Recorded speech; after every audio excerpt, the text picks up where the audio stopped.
New log. They say like use IG competitively, so like again, I'll just reiterate to myself, like logging in this way is better than typing at a keyboard, kind of for throughput in terms of ease of input of information, like quite a lot so. If that makes sense. I was gonna say something and then I gave myself amnesia, but you know how that goes. It's like, where do you end up and how does conversation drift? It's like, if you're so in your head and you really want to talk about something and you're in a conversation, your conversation's gonna suck. It's like, you're just so self-centered. Yeah? It's like sailing. Good conversation is like salesmanship, like sales skills. Like, just flow, just go with the flow and read the signals and adjust your sails to capture the wind or something. But I was going to talk about something, so like aim to talk about what I was wanting to discuss. But like, I guess maybe I just wanted to vlog. It was sort of that kind of vibe. Like, I just wanted to vlog a little bit. But yeah, like, I see some people's YouTube videos and they're so edited, and it's like, are you really being honest, or like, are you presenting something, and like, is that a persona and stuff?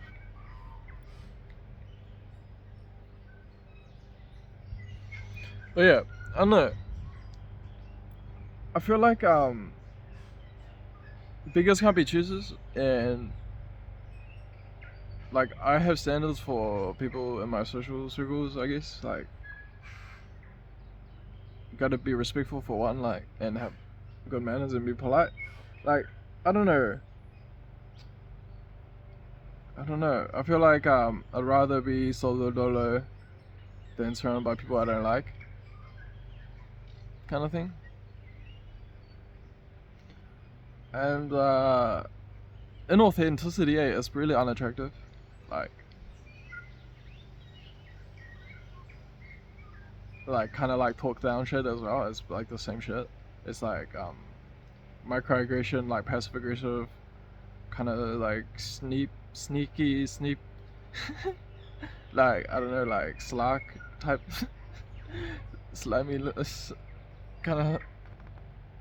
Anyways, I drew some kind of chill manga today at Long Bay, and I'll probably keep looking at those how to draw manga books on archive.org, and maybe draw manga and view it like a necessary thing. Like, according to that Buoyant book, which was a cheap buy, by the way, it was like $1 something US on Amazon.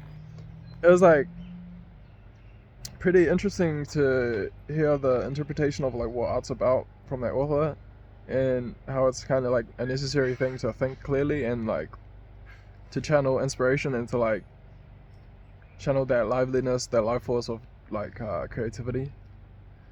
When you think about creativity, it's pretty intense. It's like you can just like spawn stuff with your consciousness, and sort of like when you streamline it and make it aerodynamic as possible, so to speak, you are like removing boundaries. It's kind of like logging in this way. It's like, instead of typing at a keyboard and having to go through the fine motor skills that are required to type at a keyboard, unless you're like doing impulse streams, then it's like easier to do this.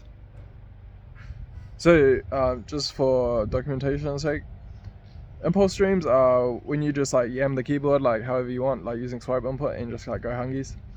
And like, think about what you're doing. Your biology is notating using a keyboard, and it like probably subconsciously knows the QWERTY layout pretty well.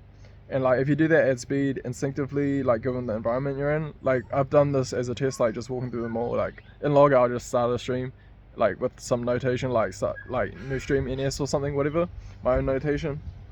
And you can make your own notation if you want. And I just start impulse streaming, and then at the end of it I just like end it. And it's like, when you think about it, it's like the context I'm in, my biology is documenting at speed with a high throughput, like very aerodynamic in terms of like least resistance kind of thing. And so if I can machine learn like a huge data set of those impulse streams and compare it with an like abstracted emotional layer at the top, probably that's enough like context to start giving semantics to the systems I can develop that may be able to correlate emotion with semantics. Because essentially the information being captured is like information. So probably if you view information as like emotional notation, then maybe to understand language it's really more about emotion. And there's sort of like why I think MDMA and LSD like and psilocybin can have interesting synergies or effects in group settings, because your emotions I feel like sync up, and that allows you to feel emotionally, probably more accurately emotionally, like what the others around you are feeling, and that's like a resonance sort of thing, I feel like, and it makes good sense to me. uh, it's like the most direct way to obtain information about others, I suppose, by like acknowledging your feelings are feelings and they have feelings, almost likely if you know you think other people exist.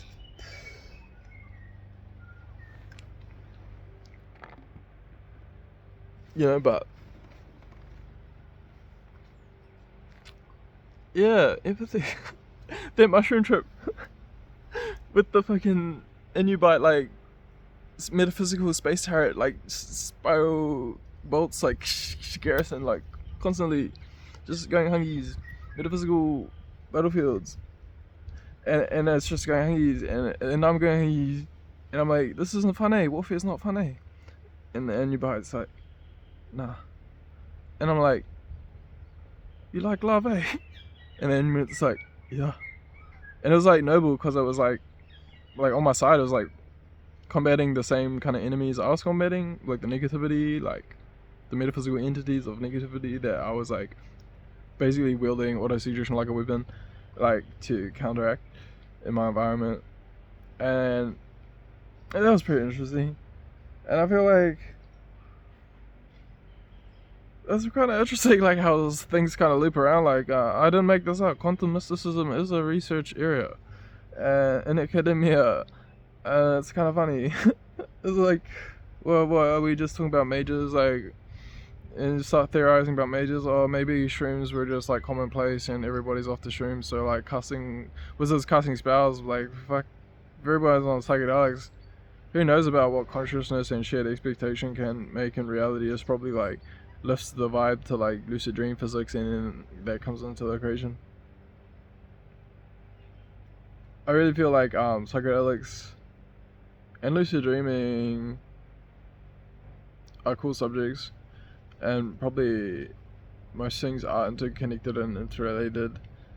And like in terms of interdisciplinary studies, I think probably there can be an overarching discipline of interdisciplines of many disciplines, like software, hypnosis, neurology like dreaming, and psychedelics, plus like computer and information sciences, like brain computer interfaces. Though yeah, I sort of feel like maybe if we can get some non-toxic, benign, completely safe nanoparticles, maybe we already have that, like with that like polymer or whatever, and everyone or whatever, and people, and like in the water and stuff.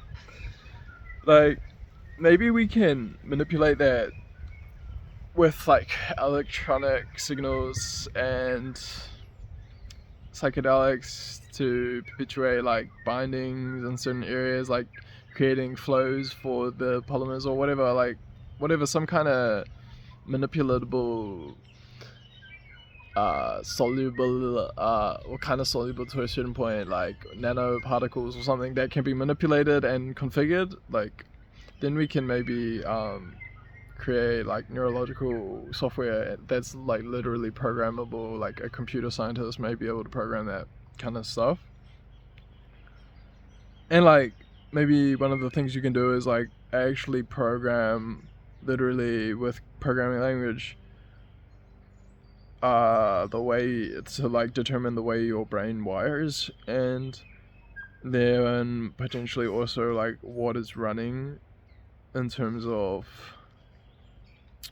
I guess, perceptual overlays, because I guess there is a foundational base reality, and to be honest, I sort of like theorize that it's pretty much like hallucinations. Like it's all audio in nature, and it's basically what you see in your reality is how you're listening to the sound signature. If you can say the moment has a sound signature, and like how would that look? It would not be static. It'd be like a piece of music playing, and perhaps base reality actually has an actual sound signature that changes moment to moment, like the soundtrack to existence. And perhaps that's what pain is. The more, because imagine it's such sweet music and it feels really pleasurable, like you're listening to classical, stoned off the mushrooms or whatever, like that blissful and peaceful and like pleasurable. Like, and imagine if that was always readily available to listen to, just inherently given your conscious experience as a human being. And perhaps pain is a detraction from listening to um, that beautiful music that's available to be listened to at any given moment in time. And I think this makes sense, to be honest. I may experiment with this notion and theorize about experiments and theorize about the theory. And so, linguistically and hypnotically, I find inquiry linguistically quite powerful. Hypnotically, forcing yourself to talk hypnotically is really interesting. And interestingly enough, recursion and repetition is hypnotic in nature, as are lists, I feel like, or so I think. And so it may be the case, to be honest. Potentially. Perhaps. Maybe.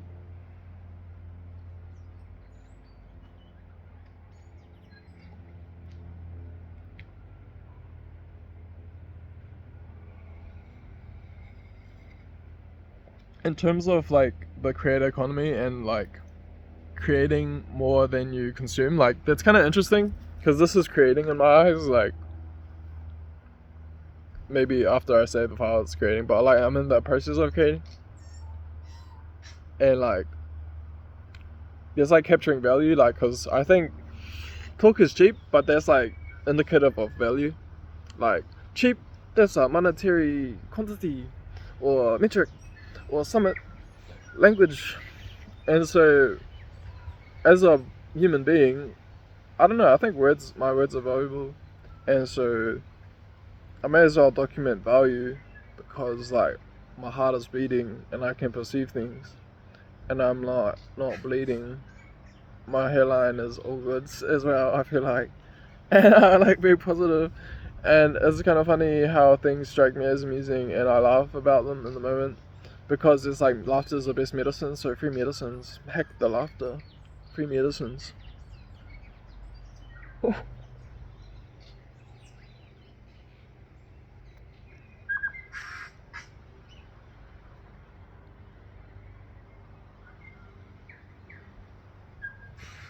Free the medicines, laugh more.